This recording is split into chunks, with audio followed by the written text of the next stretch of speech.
Olá, tudo bem com você? Eu sou Eduardo Romero e estou aqui para falar com você sobre política, mas de um jeito diferente. E o tema do nosso encontro essa semana vai ser arte, cultura e educação. E para falar sobre esse assunto, nós vamos conversar com um grande especialista que é referência nacional e internacional no tema, professor Gilberto Luiz Alves. Vem com a gente!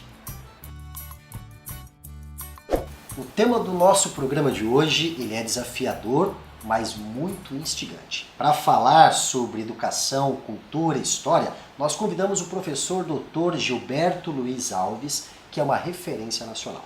O professor é doutor em Filosofia e História da Educação pela Unicamp, professor aposentado da Universidade Federal de Mato Grosso do Sul e professor pesquisador do Programa de Pós-Graduação em Meio Ambiente e Desenvolvimento Regional da Universidade Anhanguera Unidep. Também é autor de vários livros, dentre tantos a produção da Escola Contemporânea, o trabalho didático da Escola Moderna, Formas Históricas, escritos sobre a instrução pública, Condorcet, arte, artesanato e desenvolvimento regional, temas sul-mato-grossenses, e também Pantanal da Ecolândia e modernização tecnológica. São muitas as produções, são muitas as pesquisas, sempre nessa linha, arte, cultura e educação. Professor, o senhor chegou em Mato Grosso na década de 70 e já chegou com uma missão. Foi convidado para ser o primeiro diretor do Centro Educacional de Ponta Porã, uma cidade de fronteira com suas características e peculiaridades únicas. Com certeza deve ter sido um grande desafio a implementação dessa nova política educacional. O senhor pode nos contar um pouco sobre esse momento histórico da educação no nosso estado? Eu havia me formado em 1969 em São José do Rio Preto, um instituto isolado à época, hoje integrante da Unesp. E lá mesmo, participando do diretório acadêmico, a gente fez um contato muito estreito com o sistema de ensino vocacional, que à época era o que nós tínhamos melhor no Brasil. Já estava entrando em crise, durante a ditadura militar, infelizmente, esse sistema entrou em crise, mas era um sistema inovador ao pensar, inclusive, a integração do ensino. Integração do ensino que depois foi praticamente sacramentada pela reforma do ensino de primeiro e segundo grau de 1971. Mas se discutia muito o ensino integrado, essa questão da fusão entre o ensino primário e o primeiro ciclo do ensino médio, o ginásio e tal.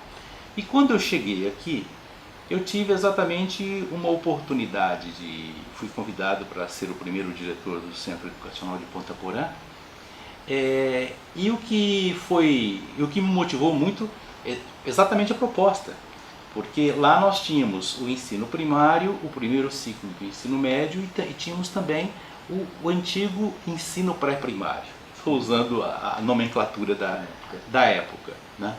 Mas houve praticamente uma propaganda intensa em torno desses estabelecimentos e quem trouxe inclusive a ideia para cá foi um secretário de educação do primeiro governo Pedrocian, o professor Wilson Rodrigues, que era um elemento ligado inclusive ao MEC, e ele que praticamente pensa essa proposta para Mato Grosso do Sul. Quer dizer, em 1970 nós estávamos já iniciando uma experiência anterior à própria aprovação da reforma do ensino de primeiro e segundo graus.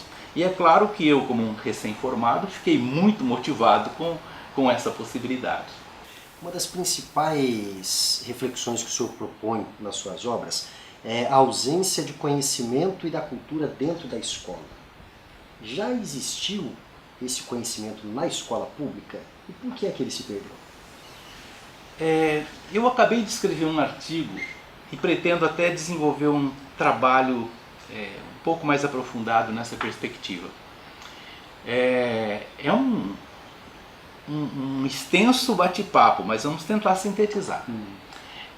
Se você vai ao século XVII, que é exatamente o momento em que surge a escola moderna, não é a escola pública ainda, mas essa escola ela surge no interior da Reforma Protestante.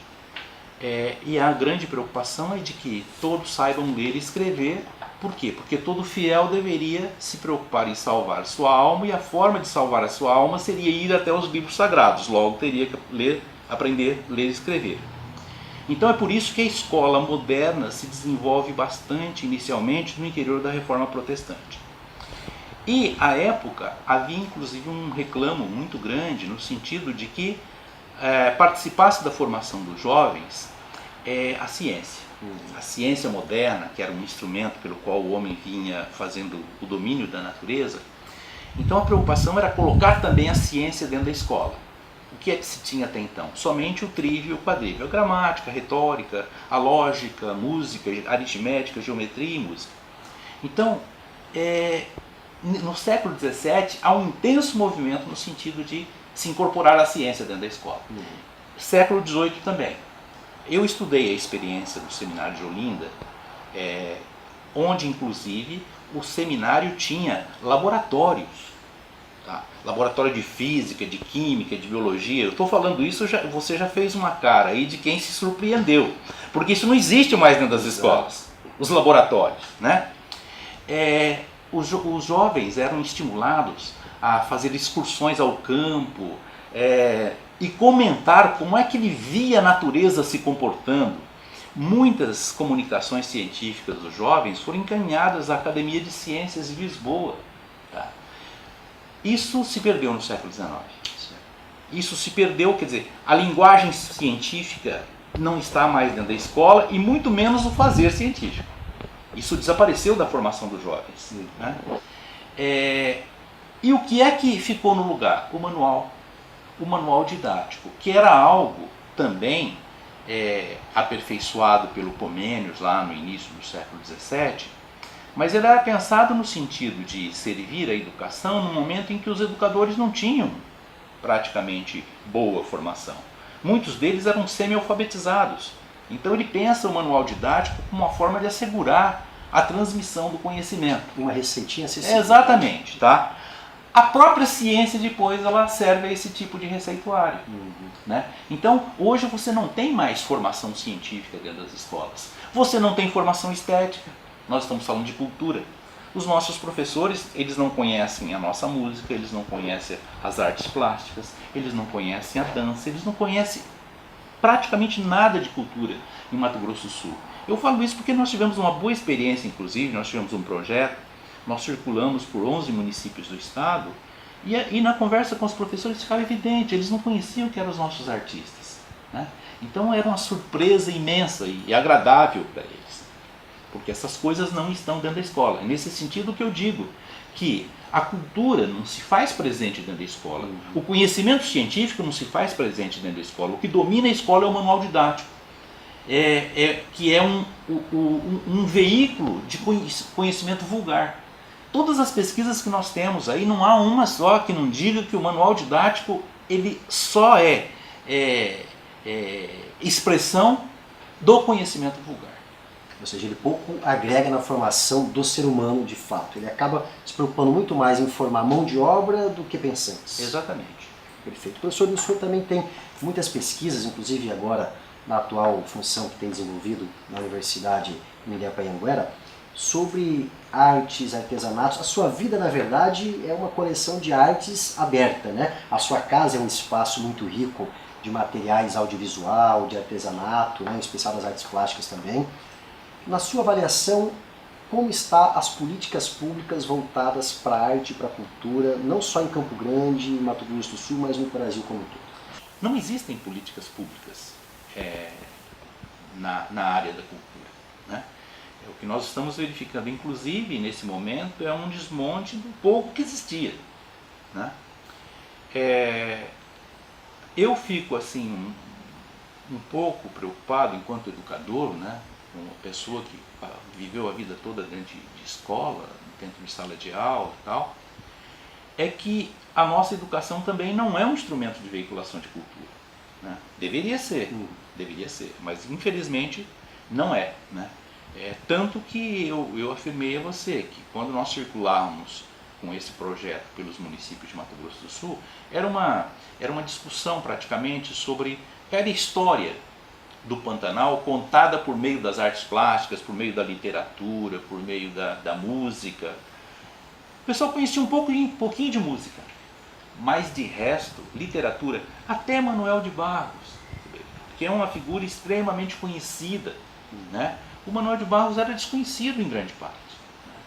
Então, efetivamente, a educação não tem essa preocupação, né, em desenvolver formação cultural. E, por outro lado, nós também não temos políticas culturais. Se você analisar os nossos espaços culturais em Mato Grosso do Sul, todos eles vivem uma situação de carência imensa. Eu vejo o Marco, por exemplo, o Marco. Né? O Marco não tem orçamento, tem uma quantidade de obras bastante grande lá que precisa de restauração. Há obras, especialmente papéis, que precisam de conservação. Tá?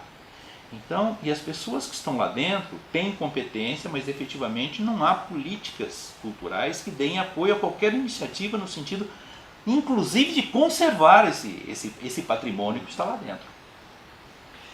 O marco que o professor fala é o Museu de Arte Contemporânea de Mato Grosso do Sul. Fica sediado no Parque das Nações Indígenas, em Campo Grande, e é um espaço que tem um acervo permanente e as exposições temporárias.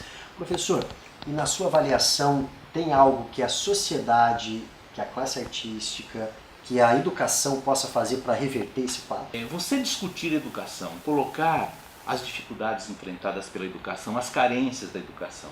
Chega um momento em que você começa a se sentir assim, tocando o sambinha da nota só. Né? E você, inclusive, começa a ser questionado. Mas e daí? O que se pode fazer no sentido de mudar o quadro? Né? Foi até nesse sentido que eu investi muito num site. Então, hoje eu tenho um site em que a gente está tentando, por todas as formas, de transformar num recurso paradidático. Então, a minha intenção é realmente fazer um trabalho junto com prefeituras municipais, junto ao Estado, no sentido de colocar as matérias que nós estamos elaborando à disposição das escolas. Temos só para exemplificar, temos um conjunto bastante grande de filmetes sobre os nossos artistas plásticos, mas também temos matérias científicas, né? Então, todo o material que é importante hoje para a gente entender a história de Mato Grosso do Sul, o processo de ocupação aqui de Mato Grosso do Sul, ou desse território, né, o sul do antigo Mato Grosso, então a gente tem pleiteado muito isso, porque são coisas que revelam normalmente assim, as nossas carências. Né? Se você for pensar um pouquinho na história de Mato Grosso do Sul, você vai verificar que grande parte das pessoas tem visões muito parciais. Porque é impressionante como é complexa a formação desse Estado. Então você falar sobre a ocupação do território sul-mato-grossense, não é falar sobre o território de Mato Grosso do Sul. Você vai verificar que o processo ocorrido no Pantanal é um, que o processo ocorrido na fronteira com o Paraguai é outro, que o processo ocorrido aqui na região da Vacaria, Campo Grande e tal, região leste, é outro processo. Então você tem que se debruçar sobre essas coisas, até no sentido de revelar esse caráter multifacetado da ocupação do Estado. Né? A gente está priorizando muito isso em nossas pesquisas. Eu tenho trabalhado muito isso. Tenho, inclusive, preocupado, por meio dos meus orientandos, de levantar as nossas festas, né? Os nossos costumes, né? As nossas práticas culturais de uma forma mais ampla. E é importante que, quando a gente conhece a nossa história, o nosso processo cultural, a gente cria as nossas identidades e as nossas identificações, né, professor? Exatamente. E isso muda toda a relação que a gente tem com o espaço, com o território, com a sociedade. Você pode acessar essas informações no site que está aparecendo aqui no seu vídeo, conhecer sobre esses trabalhos que o professor mencionou. Professor, um recado final para quem está nos assistindo. Políticas públicas, educação e cidadania. O que o senhor diria? Veja, eu entendo que há muita gente boa fazendo política, inclusive fazendo política partidária. Acho que a prática política está muito desgastada, mas eu vejo muitos políticos trabalhando na perspectiva de construir políticas públicas. Hoje me parece também que existe uma consciência bastante grande junto aos cidadãos, no sentido de que a gente tem que somar forças. né? Então, esse preconceito que foi algo dominante até muito pouco tempo, sabe? De ver o político como uma figura que só está querendo se aproveitar e tal, tudo isso aí. Então, houve um aprofundamento de um abismo entre os políticos e os cidadãos, né? E me parece que hoje a gente está conseguindo superar isso. Eu mesmo tenho visto em contatos com amigos, com colegas, tal, tudo isso aí, né? Eu sempre tenho procurado, inclusive, ser uma voz nesse sentido, de a gente construir pontes. Num momento tão difícil das nossas vidas, né? Estou falando enquanto brasileiros, não somente enquanto brasileiros, enquanto homens, enquanto humanidades, a gente tem que construir pontes, sabe? E eu fico muito feliz quando as coisas começam a germinar, né?